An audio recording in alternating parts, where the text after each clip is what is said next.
I am Luciano Giancarli. I am the responsible of the test blanket program in ITER, which is called also TBM program.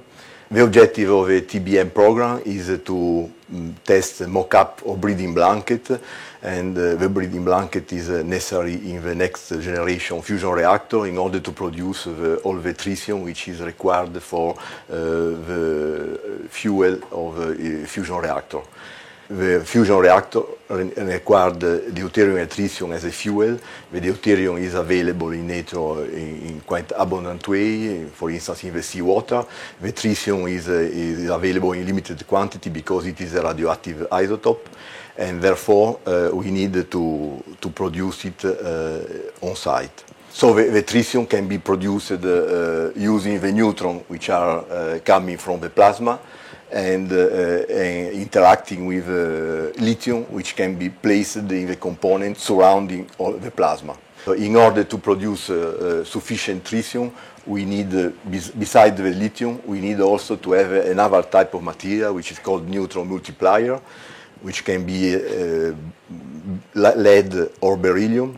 And this is required because each neutron produces one tritium, but not all neutrons are available for reacting with lithium. So therefore, a breeding blanket needs to have some structural material, needs to have a coolant, needs to have lithium in some different form, and also a multiplier like lead or beryllium.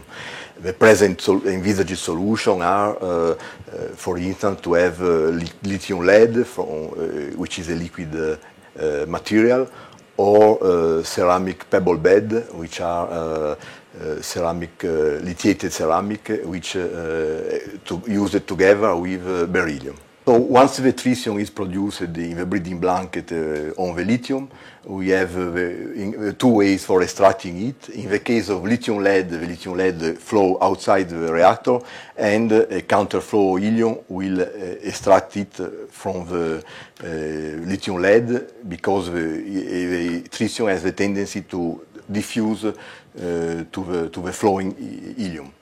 In the case of ceramic breeder, the purge gas helium will come directly in the breeding blanket, or will flow through the ceramic pebble bed, and again for diffusion from the pebble bed to the helium, the tritium will go out. So we have this possible solution with lithium lead or ceramic, but we have several technological questions and also several uncertainties in the behavior and the operation of this breeding blanket, and therefore we need to test it in a fusion reactor environment, and ITER is an excellent, unique opportunity to make this type of test.